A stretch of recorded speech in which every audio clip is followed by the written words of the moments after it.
Welcome back to my channel. বন্ধুরা কেমন আছো? ভালো আছো? নিশ্চয়ই ভালো আছো, আর ভালো থেকো। চলে এসো, আজকে আমি তোমাদেরকে একটা রেসিপি দেখাবো, সেটা হচ্ছে পটল দিয়ে। দেখো বন্ধুরা, এই যে আমি পটল কেটে রেখেছি, হ্যাঁ, আর পটল কেটে এই যে ধুয়ে রেখেছি। এই দেখো পটলটা এইভাবে কেটেছি, এই যে এইভাবে কেটেছি। এবার আমি দেখো গ্যাস জ্বালিয়ে দিয়েছি,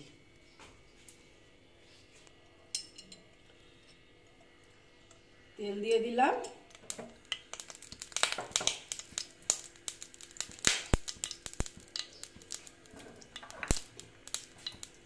দেখো তেলটা গরম হয়ে গেছে, এবার আমি পটলগুলো দিয়ে দিচ্ছি।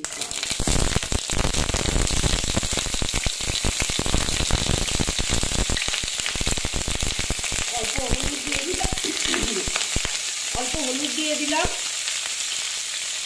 তারপরে অল্প নুন দিয়ে দিলাম।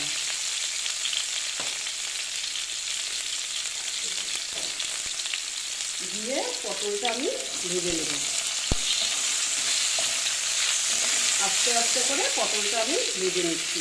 দেখো বন্ধুরা, এটা প্রায় ভাজা হয়েই গেছে। এইবার না আমি এগুলোকে তুলে নেব।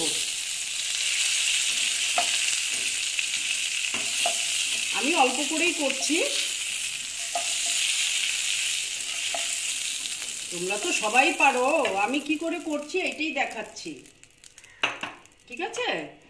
এবার আমি একটু তেল দিয়ে দিলাম, কারণ আমি এই রকমই দিলাম, কারণ তেলটা খুব বেশি দিলাম না, কারণ আমার এটা তো কম, তো পটলটা তো কম, সেই জন্য। দেখো দুটো শুকনো লঙ্কা দিয়ে দিলাম, তারপরে দিচ্ছি কালো জিরে, দিয়ে অল্প ভেজে নিচ্ছি।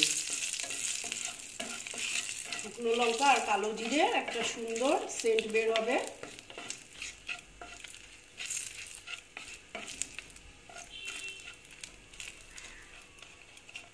দেখো খুব সুন্দর একটা সেন্ট বেরিয়েছে। এবার আমি কি করেছি জানো, এই দেখো পোস্ত বেটেছি, এই দেখো পোস্তটা আমি দিয়ে দিচ্ছি।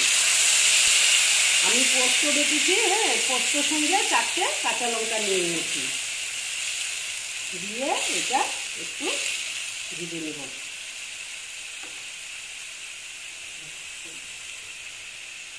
একটু ভেজে নিলাম, আর একটু কাশ্মীরি লাল লঙ্কার গুঁড়ো দিয়ে দিলাম, কারণ আমি তো লঙ্কা 4টে বেটেছি, তো 4টে পোস্তর সঙ্গে একটু কালারের জন্য দিয়ে দিলাম।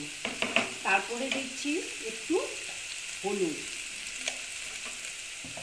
তারপরে দিচ্ছি নুন। নুনটা তো আমি আগে দিয়েছি, তো ওই হিসাবে আর কি একটু কম করে দিচ্ছি। দিয়ে একটু জল দিয়ে দিচ্ছি,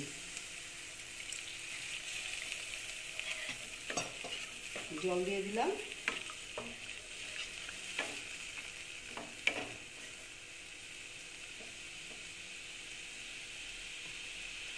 জল দিয়ে তারপরে আমি কি করছি, এটা একটু ফুটতে দিচ্ছি। তারপর এই যে পটলগুলো আমি দিয়ে দিচ্ছি,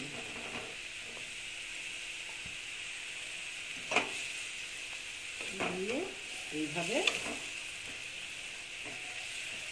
একটু নাড়াচাড়া করে নিচ্ছি। তারপর আমি দিচ্ছি দেখো 4টে কাঁচা লঙ্কা,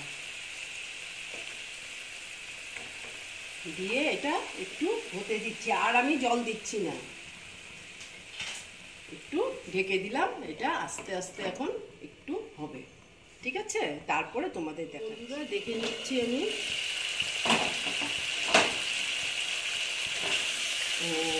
একটু হয়ে গেছে, স্টিমটা কমিয়ে দিচ্ছি। দেখো গামাখা হয়েছে। এবার আমি এখানে অল্প চিনি দিচ্ছি, যেহেতু একদম নিরামিষ, চিনি না দিলে ভালো লাগবে না, অল্প আমি চিনি দিয়ে দিলাম। আর কাঁচা লঙ্কা তো আগেই দিয়েছি, সেই জন্য আমি কাঁচা লঙ্কাটা দিচ্ছি না। তারপরে দিয়ে দিচ্ছি আমি অল্প তেল, কাঁচা তেল দিয়ে এটাকে আমি অল্প ঢেকে রাখলাম, কারণ সেন্টটা খুব সুন্দর হবে। আমি তারপরে তোমাদেরকে সার্ভ করে দেখাচ্ছি। দেখো বন্ধুরা, আমার পটল পোস্ত কমপ্লিট হয়ে গেল। তোমরা এরকম রান্না করে খেয়ে দেখবে, আশা করছি ভালোই লাগবে। যদি ভালো লাগে তাহলে আমার ভিডিওকে লাইক করবে, আমার চ্যানেলকে সাবস্ক্রাইব করে তোমরা সামনের দিকে এগিয়ে নিয়ে যাবে।